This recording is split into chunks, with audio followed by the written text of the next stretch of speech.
Salut à tous, je suis Kaiway et vous êtes sur Dragon Collection, la chaîne entièrement consacrée à Dragon Ball. Les deux derniers personnages du Season Pass 3, 4, je ne sais plus, de Dragon Ball Fighters sont connus. C'était une belle série, presque un sans faute, et puis je m'écroule dans les 100 derniers mètres avant la ligne d'arrivée. C'est tragique, c'est tragique. Les deux derniers personnages, eh bien, je ne les avais absolument pas prévus. Je vous avais parlé de Omega Shenron. Je sentais venir le personnage, l'antagoniste de GT. Je pensais que Arc System allait aller vers le dernier boss de Dragon Ball GT. Ça aurait été la logique. C'est Lee Shenron, c'est censé être le personnage le plus puissant. Ils ont bien fait. Hein, je suis content de me tromper parce que Lee Shenron, je le trouvais vraiment pas du tout intéressant.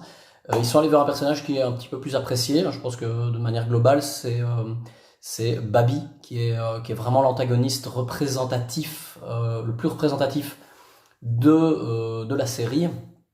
Donc finalement, c'est pas plus mal, c'est très intéressant, et d'autant que vous l'avez peut-être vu, hein, il y a un trailer, il y a des images, il y a des explications dans le V-Jump, ça a leaké à la Jump Festa, et Bandai Namco a diffusé un petit trailer où on voit Super Babi 2. Là, on a un personnage qui propose un gameplay intéressant. En fait, de toute façon, Arc System serait capable de nous faire un personnage intéressant avec Mister Popo, hein, ils sont toujours très inspirés. Ils ont été chercher évidemment la substantifique moelle du personnage de Babi, eh bien pour nous proposer quelque chose d'intéressant. Alors c'est quoi l'intéressant? C'est par exemple, hein, je vais pas rentrer dans les détails.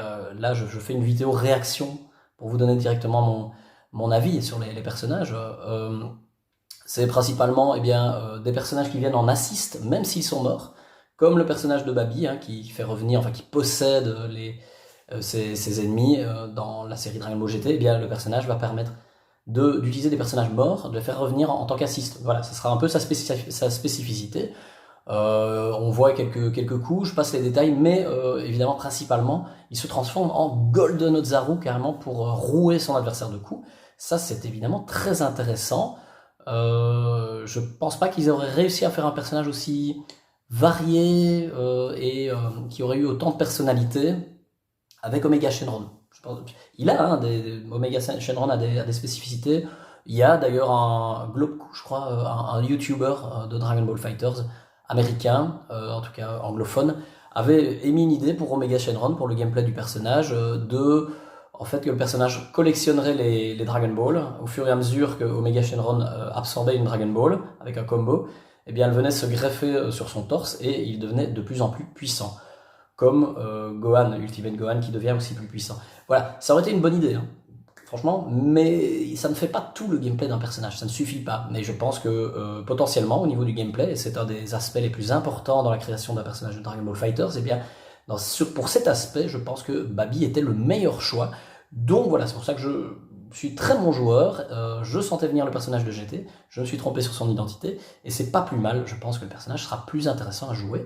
Il y a les statistiques qui sont apparues sur les pages du V-Jump.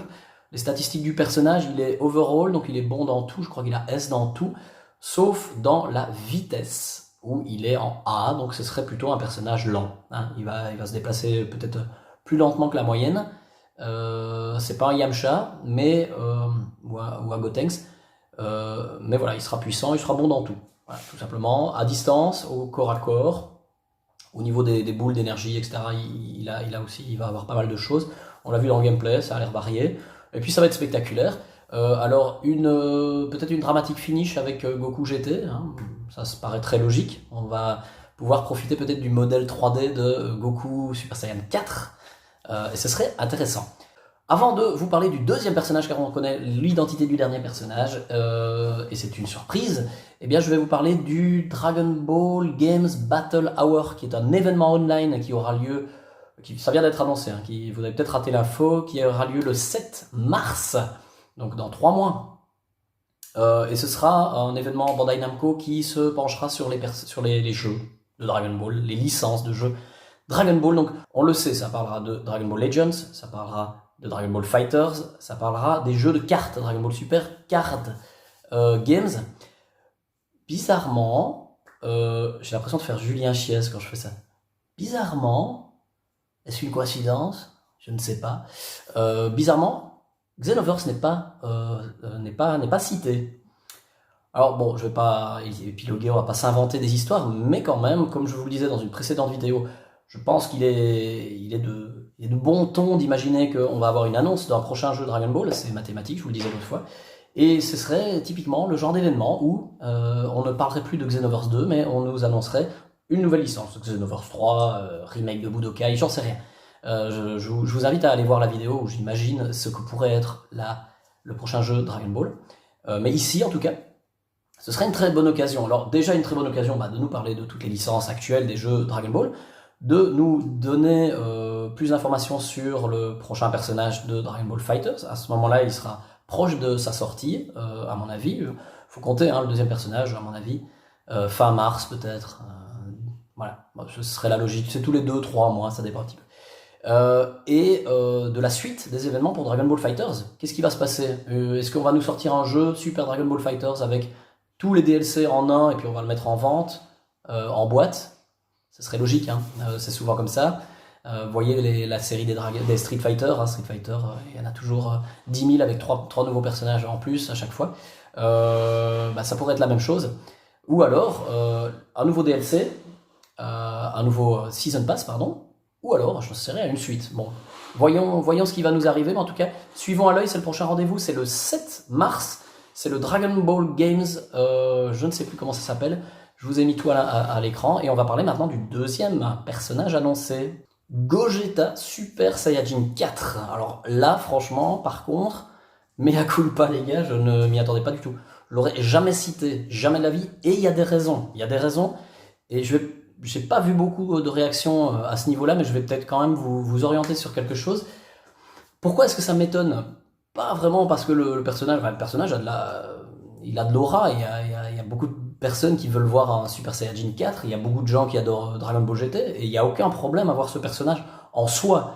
Le problème, ici, dans le contexte de Dragon Ball FighterZ, c'est qu'on a déjà Gogeta Blue, et Gogeta Blue, en fait, utilise déjà une panoplie, je vais vous mettre à l'écran, vous allez vite le voir, vous allez vite le comprendre, vous allez avoir des preuves formelles, si jamais vous n'avez pas fait gaffe à ça, mais Gogeta 4, Gogeta Blue, Arc System a créé le personnage, ils ont emprunté, pour faire sa moveset, la moveset du personnage est très large de Gogeta Blue, sa moveset est aspirée de Gogeta, évidemment, du film Dragon Ball Super Broly, mais énormément du film de l'époque.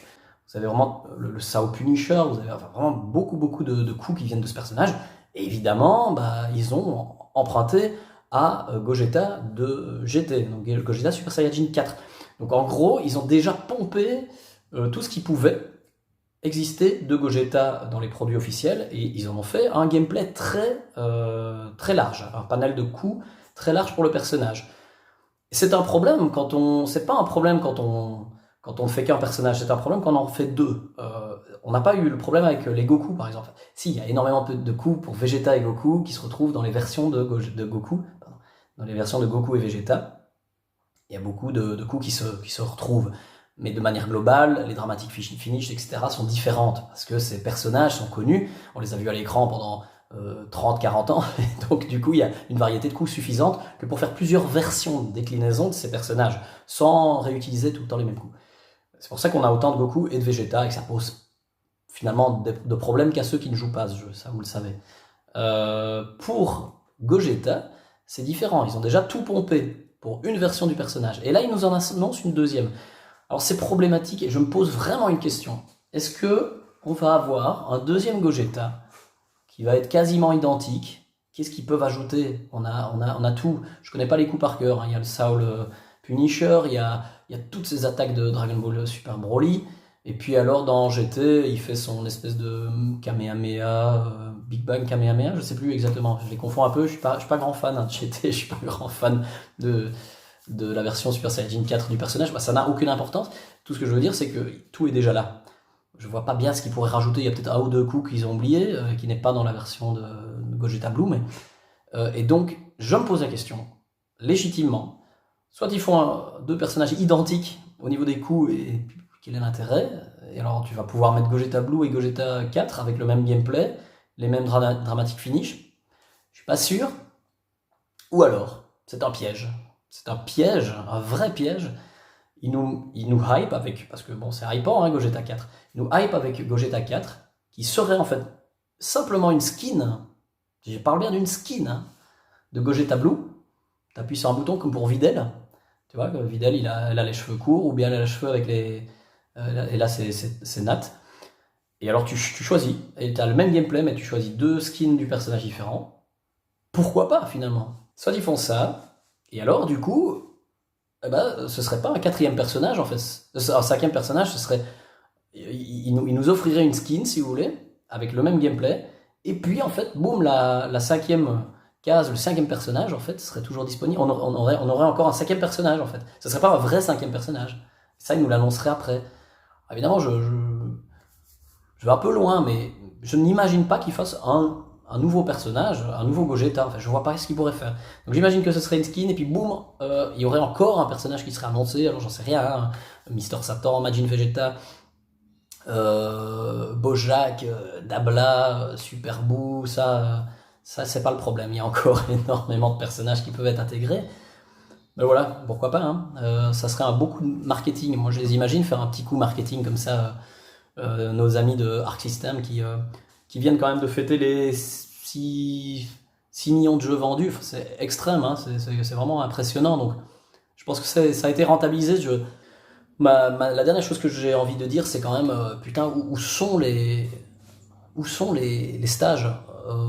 Où est la reine du tournoi du pouvoir? La planète sur laquelle Babi arrive dans Dragon Ball GT, le Grand Nord dans Dragon Ball Super Broly. Tout ça, il faudrait des stages, il faut pas se foutre de notre ronge maintenant, il faut y aller avec du neuf. Et, pardon, j'ai pas le Covid, mais je suis pas loin. Et la dernière chose, ce serait quand même des costumes alternatifs. Bon, ce sera pour Dragon Ball Fighters 2, hein, j'ai perdu l'espoir, mais voilà, je crois qu'on mérite quand même, à un moment donné, d'avoir un petit peu de contenu gratos aussi, ou un petit peu de faire vivre le jeu. Je vous remercie, j'ai rien d'autre à dire sur les personnages. Gogeta, bah voilà, je peux pas parler du gameplay parce que pour moi, ce sera le même gameplay que Gogeta Blue. Si vous avez des idées, des choses auxquelles moi j'aurais pas pensé dans le gameplay de Gogeta Super Saiyajin 4, dites-le moi, mais je suis vraiment pas sûr que ça suffise à créer un nouveau personnage. Voilà, je vous remercie, je vous dis à bientôt, je m'attendais pas à faire une vidéo pareille. Il y a eu la Jump Festa, il y a beaucoup de choses à dire, et puis finalement très peu de choses à dire. En tout cas, Dragon Ball Super n'est toujours pas annoncé son retour à la télé, mais je sais pas, j'ai bon espoir quand même pour 2021, je le dis souvent, mais bon, il faut garder l'espoir. A plus les gars, et ben, bonne année et joyeux Noël si on ne se voit pas d'ici là. Salut!